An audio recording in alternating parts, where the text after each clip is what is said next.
صلی علی سیدنا محمد وعلی آلہ وصحبہ وسلم اللہم صلی علی سیدنا محمد وعلی آلہ وصحبہ وسلم اللہم صلی علی سیدنا محمد وعلی آلہ وصحبہ وسلم اللہم صلی علی سیدنا محمد وعلی آلہ وصحبہ وسلم مرحبا سید مکی مدنی العربی دل و جاں باد فدایت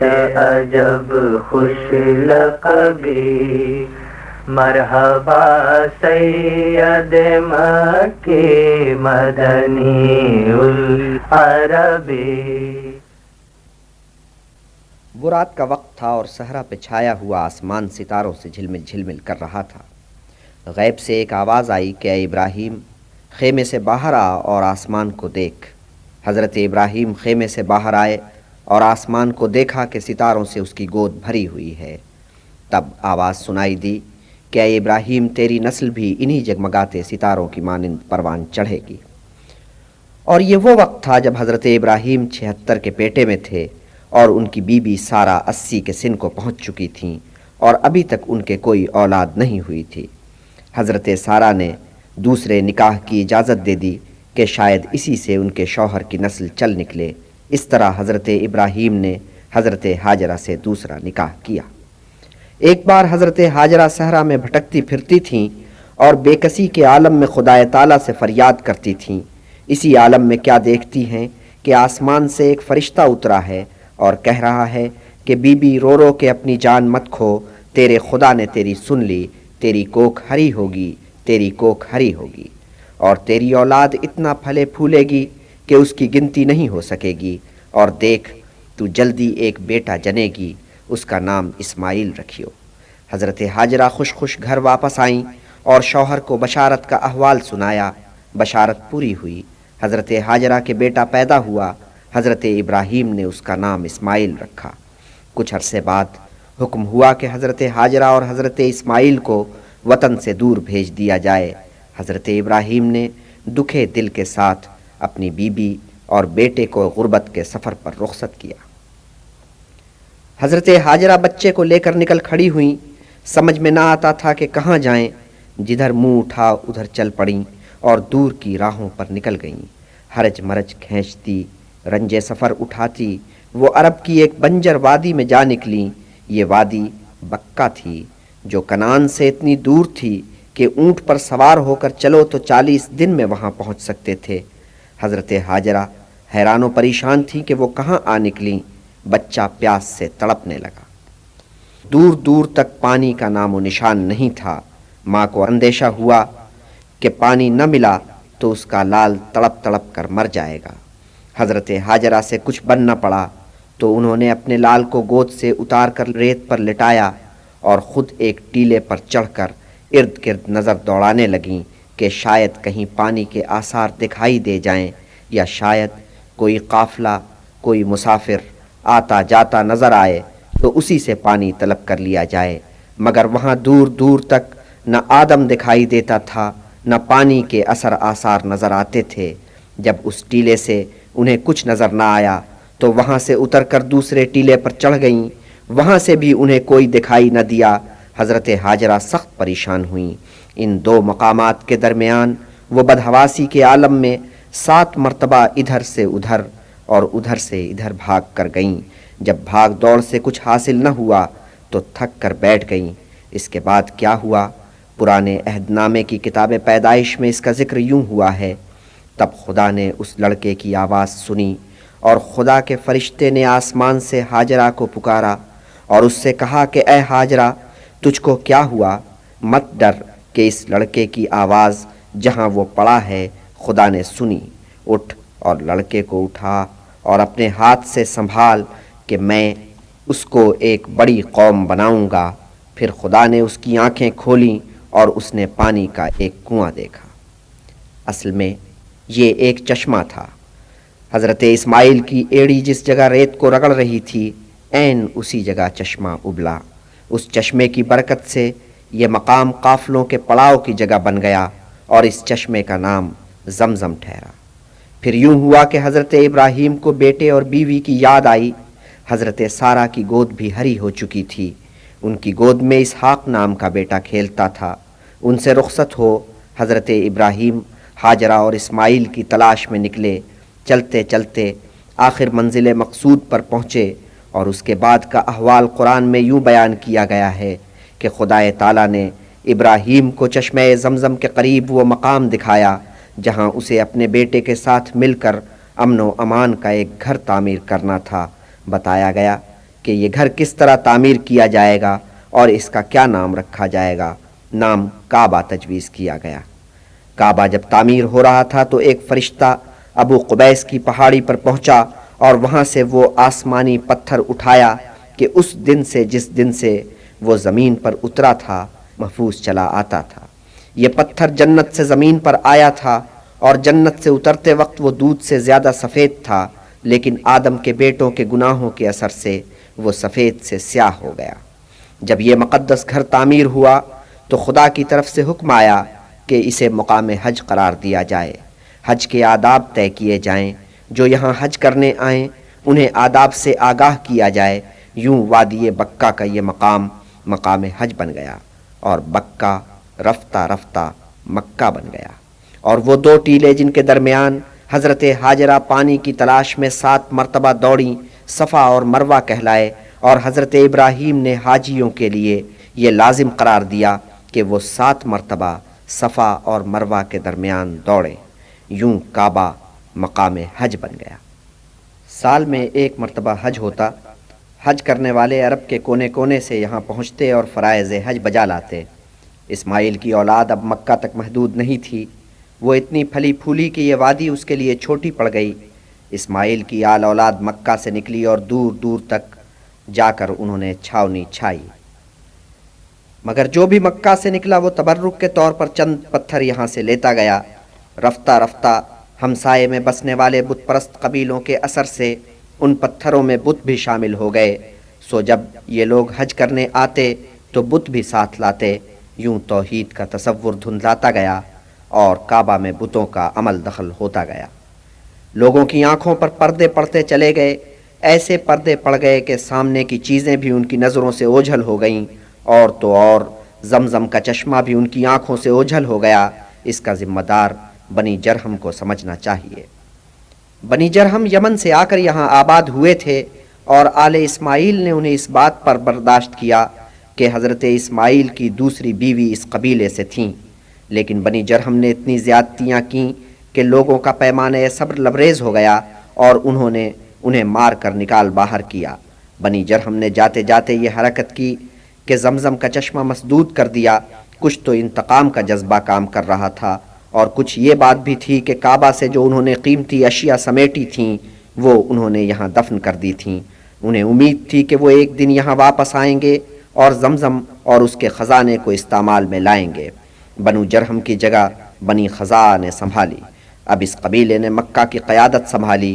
اس قبیلے کے لوگ عرب تھے اور حضرت اسماعیل کی اولاد میں سے تھے، مگر نقل وطن کر کے یمن چلے گئے تھے۔ وہاں سے وہ واپس آئے اور بنی جرہم کو پسپا کر مکہ پر چھا گئے، مگر بنی خزاع بھی غافل لوگ ثابت ہوئے۔ انہوں نے زمزم کا سراغ لگانے کی کوشش نہ کی۔ جو دوسرے چشمے یہاں نکل آئے تھے اور جو کنویں کھودے گئے تھے انہیں اس قبیلے نے کافی سمجھا، اور چشمے کو نعمت خداوندی کا جو مقام رکھتا تھا اسے انہوں نے فراموش کر دیا۔ اس قبیلے نے ایک جرم اور کیا۔ ان کا ایک سردار شام کے سفر پر گیا تو وہاں سے تحفے کے طور پر ایک بت لے کر آیا جس کا نام حبل تھا۔ اس نے یہ بت کعبہ میں لا کر سجا دیا، اور اہل مکہ کے لیے یہ بت سب سے بڑے بت کا مرتبہ اختیار کر گیا۔ تاریخ نے اپنے آپ کو دہرایا۔ بنو خزاع کے ساتھ وہی ہوا جو انہوں نے بنو جرہم کے ساتھ کیا تھا۔ ہوا یوں کہ حضرت ابراہیم کی اولاد میں ایک بہت طاقتور عرب قبیلہ وہ تھا جو قریش کہلاتا تھا۔ قبیلہ قریش کے ایک فرزند نے خزائی قبیلے کے سردار کی بیٹی سے شادی کی، اور بنو خزاعہ نے اسے اتنا عزیز جانا کہ بیٹوں پر بھی اس کو ترجیح دی۔ سو سردار کے مرنے کے بعد قصی مکہ کی سرداری اور کعبہ کے متولی بننے کا مدعی ہوا۔ اس پر بنو خزاعہ کے ساتھ اس کا مارکا پڑا اور جیت قصی کی ہوئی۔ قصی نے مکہ کا سردار اور کعبہ کا متولی بننے کے بعد کچھ انقلابی اقدامات کیے۔ اس نے اپنے قبیلے کے بہت سے افراد کو بلایا اور کعبہ کے قریب انہیں بسنے کی سہولتیں مہیا کیں، اور اب تک تو کعبہ کے متولی اپنے گھر نہیں بناتے تھے کہ کعبہ کے قریب مکانوں کی تعمیر کعبہ کی بے حرمتی تصور ہوتی تھی۔ سو وہ کعبہ کے آس پاس خیمے ڈال کر گزر بسر کرتے تھے، مگر قصی نے اس تصور کو رد کر دیا۔ سب سے پہلے اس نے خود اپنا مکان بنایا جس کا نام دار الندوہ رکھا گیا۔ اس کی ہدایت پر دوسرے اہل قریش نے بھی کعبہ کے آس پاس اپنے اپنے مکان تعمیر کر لیے۔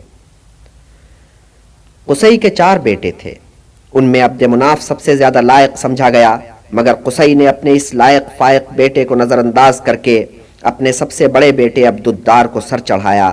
اس نالائق بیٹے سے باپ نے اپنے آخری وقت میں کہا کہ لوگ میرے دوسرے بیٹوں کو سر چڑھاتے ہیں، مگر میں تجھے عزت بخشوں گا۔ کعبہ میں تیری اجازت کے بغیر کوئی داخل نہیں ہو سکے گا، حاجیوں کو تو پانی پلائے گا، کھانا تو کھلائے گا، تیرے بغیر یہاں پتہ نہیں ہلے گا۔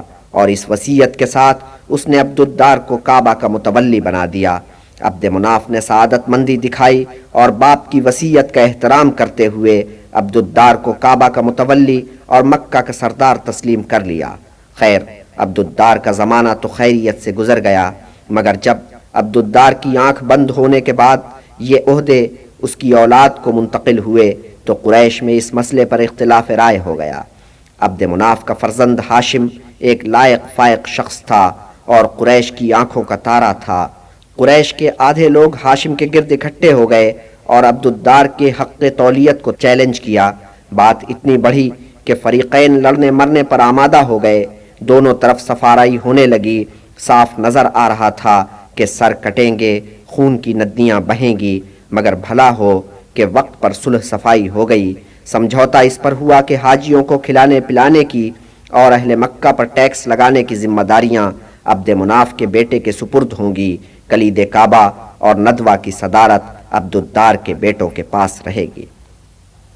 سو جب حج کا زمانہ قریب آتا تو ندوہ کے اجتماع میں ہاشم کھڑے ہو کر خطاب کرتے کہ اے اہل قریش، تم اللہ کے گھر والے ہو اور حاجی اللہ کے مہمان ہیں، اور بے شک تم پر اللہ کے مہمانوں کا حق سب مہمانوں سے بڑھ کر ہے، اور خدا کی قسم اگر میرے پاس اتنی دولت ہوتی کہ میں ان کی میزبانی کا حق ادا کر سکتا تو تم سے کبھی سوال نہ کرتا۔ ہاشم کی اپیل کا خاطر خواہ اثر ہوتا، اہل قریش حاجیوں کی راہ میں آنکھیں بچھاتے۔ ہاشم کی عزت بہت تھی، مکہ میں بھی اور مکہ سے باہر بھی۔ ہاشم ہی نے کاروانی سفر کی طرح ڈالی تھی۔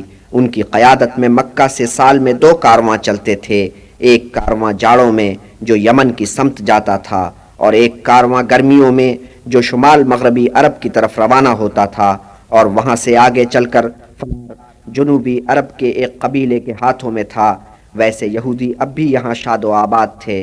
خیر، تو عرب کا یہ قبیلہ اب 2 شاخوں میں بٹ گیا تھا، اوس اور خزرج۔ بنو خزرج میں وہ خاتون بھی تھیں جن کا نام سلمہ تھا، جو عمر نجار کی بیٹی تھی۔ ہاشم نے اس بی بی سے شادی کی خواہش کا اظہار کیا۔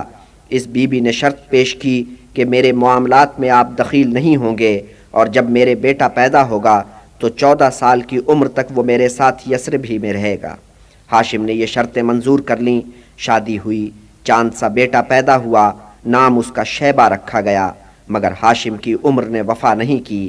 ایک سفر میں بیماری نے اسے آ لیا، فلسطین میں غزہ کے مقام پر اس کا انتقال ہوا۔ ہاشم کے 2 سگے بھائی تھے، عبد الشمس اور مطلب، اور ایک سوتیلا بھائی نوفل۔ عبد الشمس اور نوفل دونوں ہی تجارت کے سلسلے میں لمبے لمبے عرصے کے لیے مکہ سے باہر رہتے تھے، اس لیے حاجیوں کو پانی پلانے اور کھانا کھلانے کی ذمہ داری مطلب بجا لانے لگے۔ رفتہ رفتہ مطلب کو یہ خیال ستانے لگا کہ ان کے بعد یہ ذمہ داری کون سنبھالے گا۔ ایسے میں انہیں اپنے مرحوم بھائی ہاشم کا خیال آیا، سوچا کہ یہ ذمہ داری اسی مرحوم کی اولاد کی طرف منتقل ہونی چاہیے۔ یوں تو ہاشم نے 4 بیٹے چھوڑے تھے، 3 دوسری بیویوں سے اور 1 سلمہ سے، مگر جس نے ناموری حاصل کی وہ سلمہ کا نور نظر شیبہ تھا۔ اس کی لیاقت اور قابلیت کی خبریں یثرب سے نکل کر مکہ تک پہنچ رہی تھیں۔ مطلب احوال واقعی معلوم کرنے کے لیے مکہ سے یثرب پہنچے، جیسا سنا تھا بھتیجے کو ویسا ہی پایا۔ اس کی قابلیت دیکھ کر انہوں نے دل ہی دل میں یہ طے کر لیا کہ اس نوجوان کو اپنا جانشین بنایا جائے، مگر مطلب کی بھاوج بیٹے کو مکہ بھیجنے پر آمادہ نہیں تھیں۔ تب مطلب نے سمجھایا کہ بھاوج ذرا یہ تو سوچو کہ تمہارے بیٹے کا مستقبل یثرب میں کیا ہے، اور مکہ میں میرے ساتھ چلے تو کیا ہوگا۔ مکہ عرب کا صدر مقام ہے، وہاں اللہ کا گھر ہے جس کا متولی ہونا ایک بہت بڑا اعزاز ہے۔ شیبہ کا باپ اس مرتبے پر فائز رہ چکا ہے، شیبہ بھی ایک بڑے باپ کے لائق فرزند ہونے کی بنا پر اس مرتبہ پر فائز ہو سکتا ہے، مگر یہ اعزاز اسے یثرب میں بیٹھے ہوئے نہیں ملے گا۔ اس خاطر لازم ہے کہ ہمارا بھتیجا مکہ چل کر اہل قریش کے ساتھ رچے بسے۔ ماں کو بیٹے کا یہ مستقبل خوشائند نظر آیا، اس نے شیبہ کا ہاتھ چچا کے ہاتھ میں پکڑا دیا۔ مطلب بھتیجے کو ہمراہ لے کر خوش خوش مکہ روانہ ہوئے۔ مطلب مکہ میں اس شان سے داخل ہوئے کہ اونٹ پر آگے وہ بیٹھے تھے، پیچھے شیبہ بیٹھے تھے۔ دیکھنے والوں نے مطلب کے ہمراہ ایک اجنبی نوجوان کو دیکھا تو سمجھے کہ مطلب کوئی غلام خرید کر لایا ہے۔ ان کی زبانوں سے بے ساختہ نکلا عبد المطلب، یعنی مطلب کا غلام۔ مطلب نے کہا کہ خدا تمہیں سمجھے، یہ کیا کہتے ہو؟ یہ نوجوان میرے مرحوم بھائی ہاشم کا فرزند ہے اور میرا بھتیجا ہے۔ اس پر کہا پڑا۔ مطلب کی وضاحت کچھ کام نہ آئی، ہونٹوں سے نکلی، کوٹھوں چڑھی۔ عبد المطلب کا نام ایسا چلا کہ شیبہ کا نام گم ہو گیا، عبد المطلب نام عام ہوا۔ مطلب نے ہاشم کا مال و متاع عبد المطلب کے سپرد کرنا چاہا تو نوفل نے اس تجویز کی سخت مخالفت کی، مگر ادھر مطلب اس تجویز پر ڈٹ گئے اور ادھر یثرب سے بھی عبد المطلب کے حمایتی آن موجود ہوئے۔ نوفل کو منہ کی کھانی پڑی۔ عبد المطلب باپ کے جائز وارث ٹھہرے۔ چند 1 برس بعد مطلب کا انتقال ہو گیا۔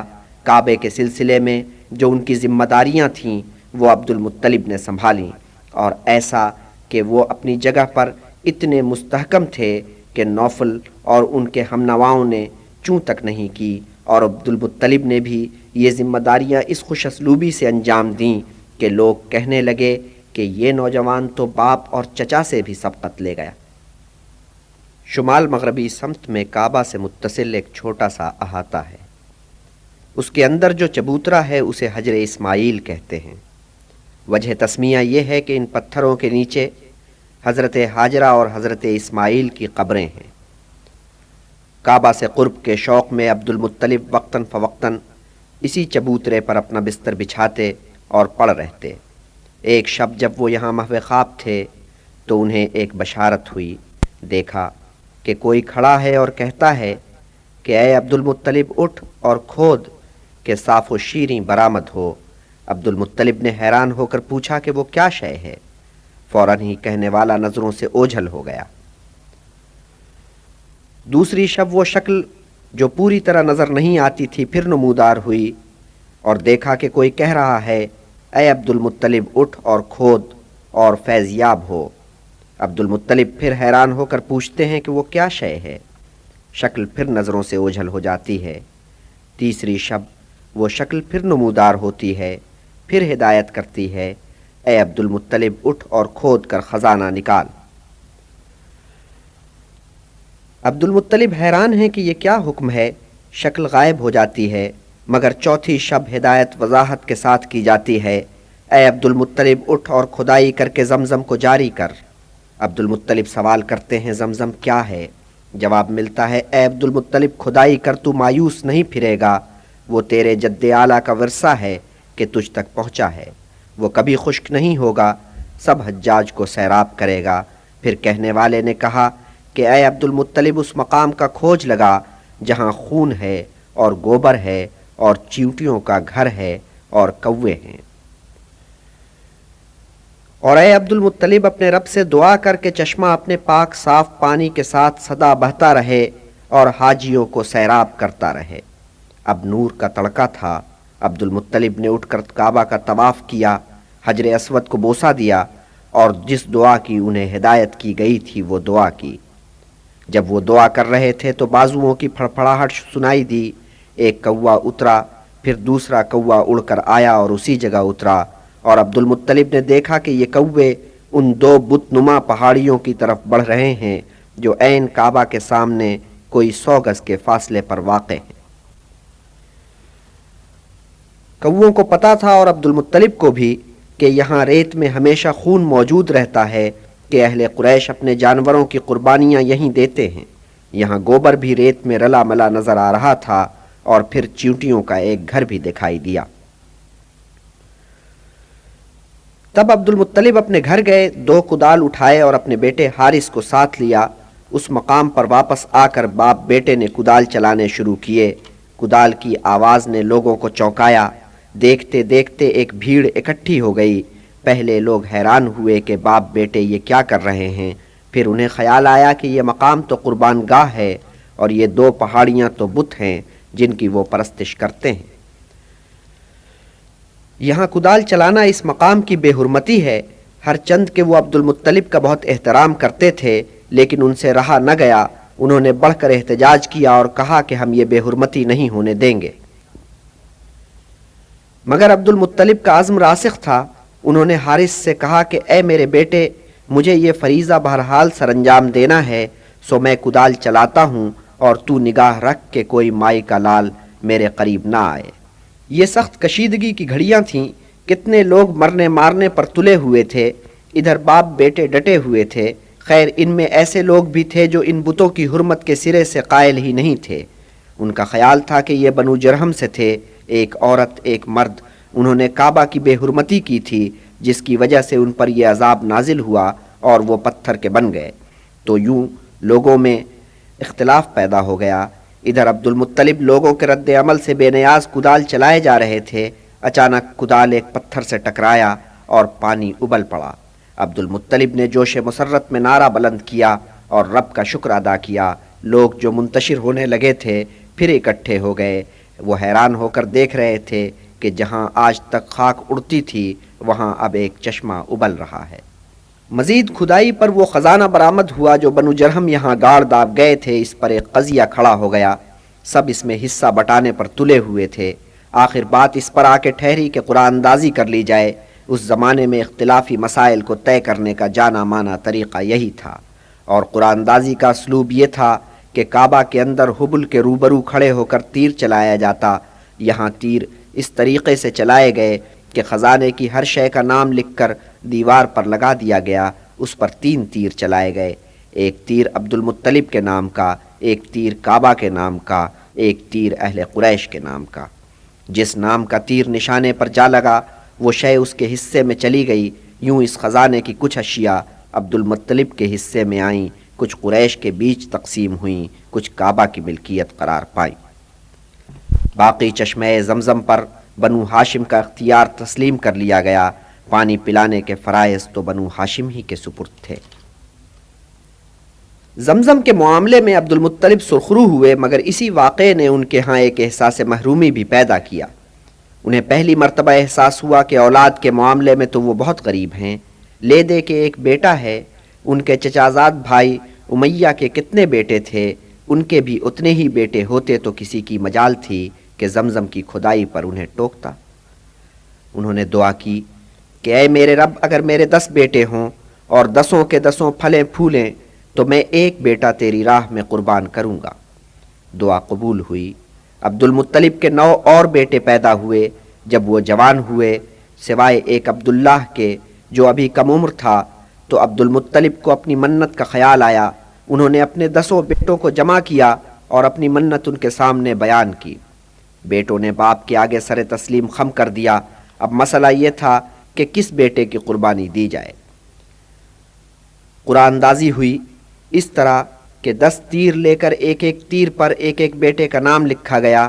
تیر بان نے حبل کے پہلو میں کھڑے ہو کر تیر چلائے۔ اس طریقے سے قرے میں جس بیٹے کا نام نکلا وہ عبداللہ تھے، اور یہ وہ بیٹا تھا جو عبد المطلب کو سب بیٹوں سے بڑھ کر عزیز تھا، مگر انہوں نے اپنے پیارے بیٹے کا نام نکلنے پر ذرا ہچر مچر نہیں کی، پہلے ہی گھر سے چھری لے کر نکلے تھے، عبداللہ کا ہاتھ پکڑا اور چلے قربان گاہ کی طرف۔ عبد المطلب ایک ہاتھ میں چھری لیے اور ایک ہاتھ سے عبداللہ کا ہاتھ پکڑے قربان گاہ کی طرف بڑھ رہے تھے۔ عبد المطلب کی سب بیویاں اپنے اپنے بیٹوں کی طرف سے پریشان تھیں۔ ان بیویوں میں سب سے بااثر خاتون فاطمہ تھیں، جو عبد المطلب کے 5 بیٹیوں اور 3 بیٹوں کی ماں تھیں۔ زبیر، ابو طالب اور عبداللہ۔ فاطمہ کا تعلق بنو مخزوم سے تھا، سارے بنو مخزوم ان کی کمک پر تھے اور موقع واردات پر آن موجود ہوئے تھے۔ ادھر 5 بہنیں بھی اپنے اس بھائی پر جان نچھاور کرتی تھیں۔ بنو مخزوم نے عبد المطلب کو ٹوکا کہ یہ کیا کرتے ہو؟ منت پوری کرنی ہے تو بیٹے کی جگہ کسی جانور کی قربانی دے دو۔ پھر کیا بیٹے کیا بیٹیاں، سب نے باپ کو گھیر لیا اور منت سماجت کی کہ ہمارے پیارے بھائی کو بھیٹ مت چڑھاؤ، اس کے بجائے جانور کی قربانی دے دو۔ عبد المطلب کس کس کی بات کو رد کرتے، سبھی ان کے اقدام کے خلاف تھے، سو انہیں جھکنا پڑا، لیکن آدمی با اصول تھے۔ جب تک کوئی مستند شخصیت یہ فتویٰ نہ دے دے کہ بیٹے کے بدلے میں جانور کی قربانی دی جا سکتی ہے، اس وقت تک وہ اس تجویز پر عمل کرنے کے لیے تیار نہیں تھے۔ آخر یہ طے ہوا کہ یثرب کی نامی گرامی کاہنہ عرافہ سے رجوع کیا جائے، وہ جو فتویٰ دے دے اس کے مطابق عمل کیا جائے۔ عبد المطلب نے عبداللہ کو اور 2 اور بیٹوں کو ساتھ لیا اور یثرب کی طرف چل پڑے۔ وہاں جا کر پتہ چلا کہ کاہنہ تو خیبر گئی ہوئی ہے، سو وہ یثرب سے خیبر گئے اور ان کے سامنے یہ مقدمہ پیش کیا۔ کاہنہ نے جواب دیا کہ کل جواب دوں گی۔ دوسرے دن جب عبد المطلب کاہنہ کی خدمت میں پہنچے تو اس نے کہا، اے عبد المطلب، جا اپنے شہر واپس جا، اپنے بیٹے کو کھڑا کر، بیٹے کے برابر 10 اونٹوں کو کھڑا کر، پھر 10 اونٹ مزید ان اونٹوں کے ساتھ شامل کر، اور پھر تیر چلا۔